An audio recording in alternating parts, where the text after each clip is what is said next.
tulumanon nga naguluhan, kini ang akong suliran. Kini ang akong suliran. Mga minugbong duwa nga matapos lang sa usa ka hugna. Mga kinutlog gikan sa mga suwat sa mga minahal namong tigpaminaw. Busa kung aduna kamoy suliran nga naggumon karon sa inyong galamhan. Suwata ka na o ipadala ning atong tulumanon. Kini ang akong suliran. Aron kabuhatan ka na og duwa sa kahanginan o pagatambagan sa mga bulawan ng hunahuna. Kini ang akong suliran. Kini ang akong suliran. Sinumat ni Teresa Tirul Soria, ubos ang direksyon ni Ingrid Miss Iver Tudaso. Dalit kaninyo sa RMN Drama.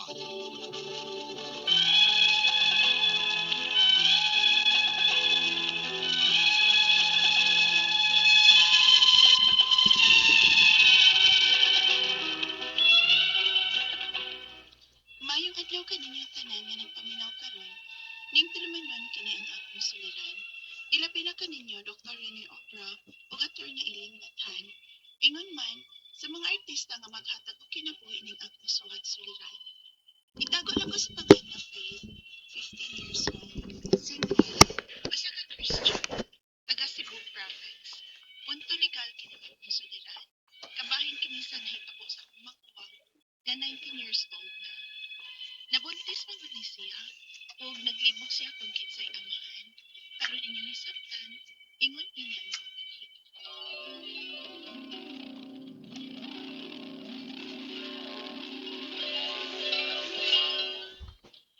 hain ang naman sa Ate Beth. Mamauli na may kayo man naman nagsimba ug sa among service. Ay, tara di ay. Kasulti ni ang pastor. Ako ang tuon.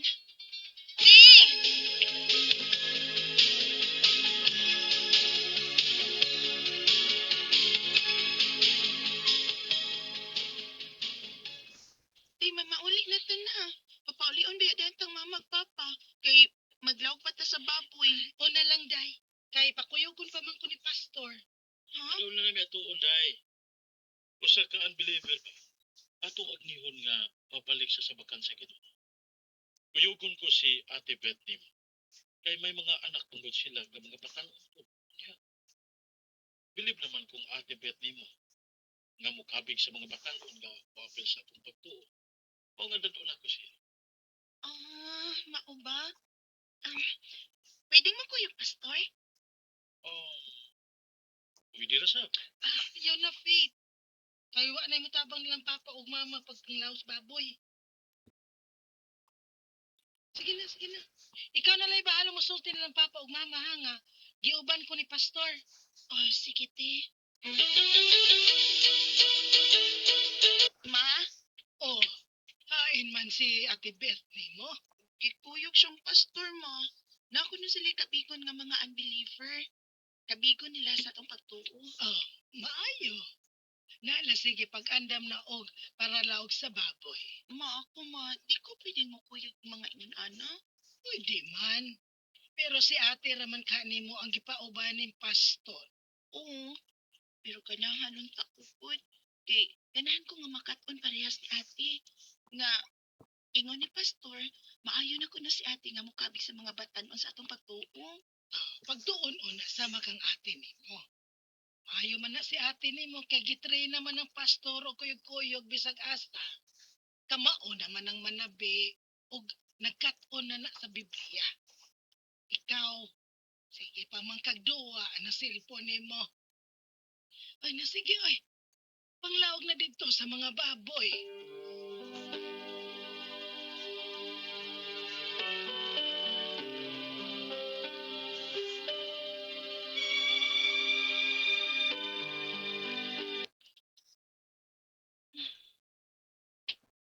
Dukaya ko na uli ni Ate Beth.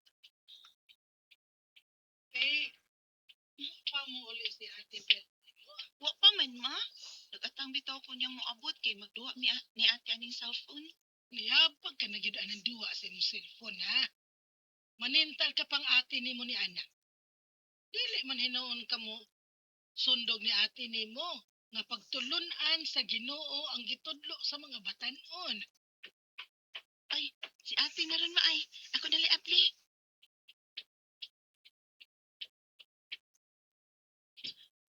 May kay nga naka...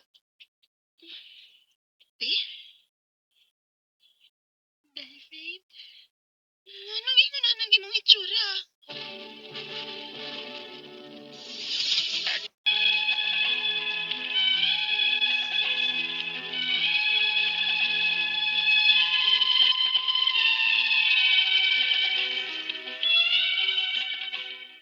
Miapod sa ate sa bahay gikan nga gikauban ng among pastor nga nagkagitray.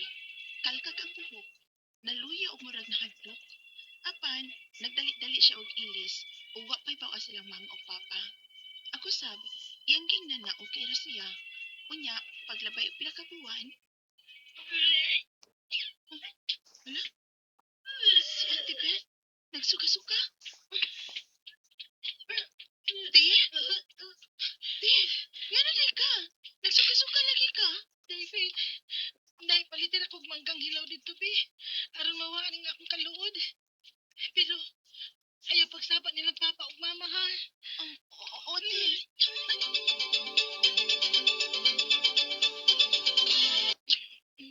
Ah, grabe ha, gani mong nakakaon ng manggang hilaw, te. Murang bukag na nga. Ha?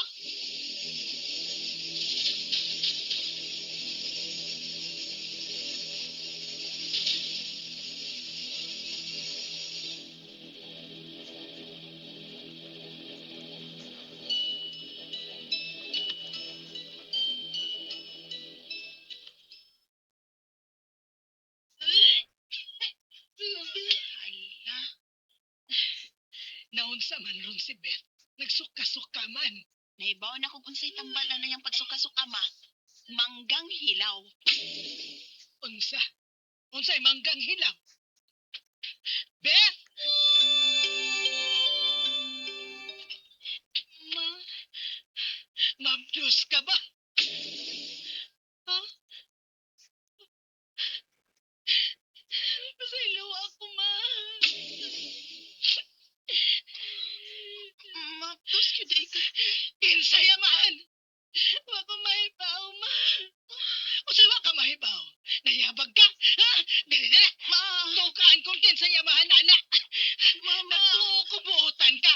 Apan di ay. Mama, ayaw lang, ma. Ma! Ayaw ko lang kasi ka. Ma!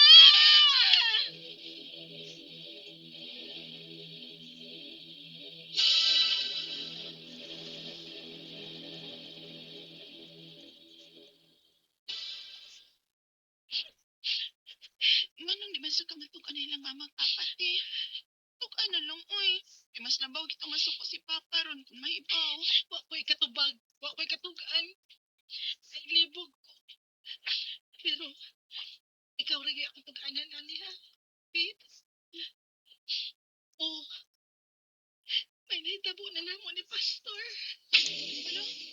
Uyab mo? Atong gabi nga nauli ko nga nakita ko ni mong nagkagidlay gani. Nga gikan ni nagkuyo ni Pastor. Giatangan ko og duha ka lalaki. O gitabangan ko nila globos. Unsa? Magwa ko mahibaw kinsa giyaman na ni bataa, David.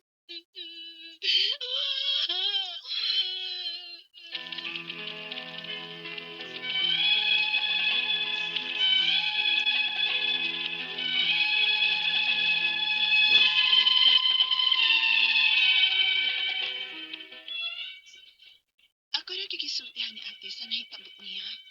Kasultihan na kay ko nilang mamag papa. Apan, gipinahan mo kong ate. Gawa gid ko'y sultihang lain.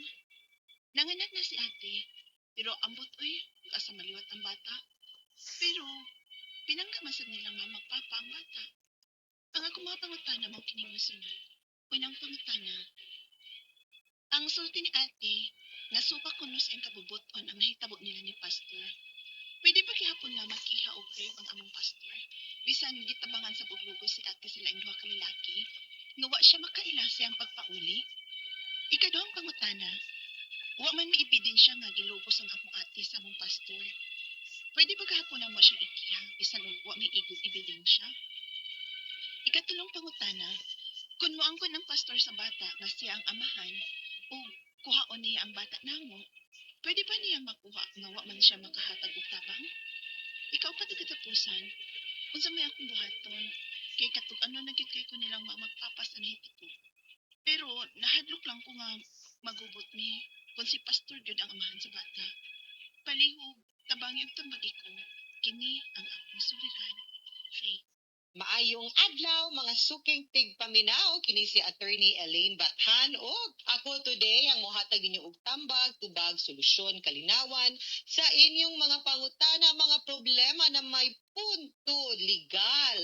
Of course, mga personal nga mga pangutana nato sa ato ang mga emotional nga mga concerns kay gibiyaan, nasakitan, no, nagmaoy, hala, ipadaan ang inyong suwat sa suliran_612@yahoo.com or sa ato ang Facebook account nga kini ang Akong Suliran Official Writers Page. Pwede sad atong ipadala sa 3rd floor Jose R. Martinez Building, Osmeña Boulevard, Cebu City. Kumusta man ang ato ang mga suking tigpaminaw? How are you guys? No? Laing adlaw, lain na po nga drama ang atong napaminaw, no? And of course, karong taon to ato ang letter sender karong adlaw taga Escalante City, Negros Occidental ug taguon nato siya sa pangalan nga si Faith. Tungod ni sa nahitabo sa iyahang maguwa nga 19 years old, unya ang problema nabuntis. Mas dakong problema kay naglibog sila kinsay amahan na mauna ni Ron. Kay gisultihan manggud sad siya sa iyahang ate sa nahitabo niya pero wa kabaw ang iyahang mga ginikanan. So pagpanganak sa iyahang ate, di sad sila kabaw. Noog asa pod naliwat pero una niyang pangutana. Ingon niyang ate nga supak kuno sa iyang kabubuton ang nahitabo nila atong ilahang pastor. Pwede ba gihapon nga makiha og rape ang ilahang pastor bisan gitabangan sad siya glugos, no, sa laing duha ka laki nga wa siya makaila sa iyang pagpauli. Okay, medyo delikado, sensitive ba ning atong pagkahisgutan tungod kay kabahin magud ni sa nahitabo, no, maselan kaayo ni nga paghitabo nga naabusahan, no, ang iyahang maguwang. Now, pwede gud kaayo labi na nga na taken advantage of ang imuhang maguwang ug wa ka kaila. Well, let's see kinsa ang sa katong pastor if nahitabo man gud to atong gabhiuna, then most likely ang pastor yun tingali, no, ang papa anang bataa kay siya may nakauna. Pero pila may 19 imong ate, pila kay edad niya nga na ano below 18 or 18 pero nakasaka, pero kung kontra gyud pud sa iyahang buot ug na taken advantage of siya, pwede gyud na nato kihaan og rape, no? Di man ta kinahanglan testigo kay more often than not ang witness ra gyud anis rape, no, duha ang nanlugos ug gilugos. So pwede gyud ta makakiha, no, kung supak gyud to sa kabubuton sa imuhang maguwang ang nahitabo sa iyaha. Ikaduhang pangutana, wala man ni ebidensya nga gilugos ang akong ate sa among pastor. Pwede ba gihapon namo siyang ikiha bisan og way igong ebidensya? The only evidence usually gyud sa rape, no, is ang testimony sa babae nga naabusahan or gilugos ug ang mga medical kung naadto dayon, in your case wala, or the psychological nga report kay naa man gyud na impact, no, sa usa ka babae nga gilugos or naabusahan or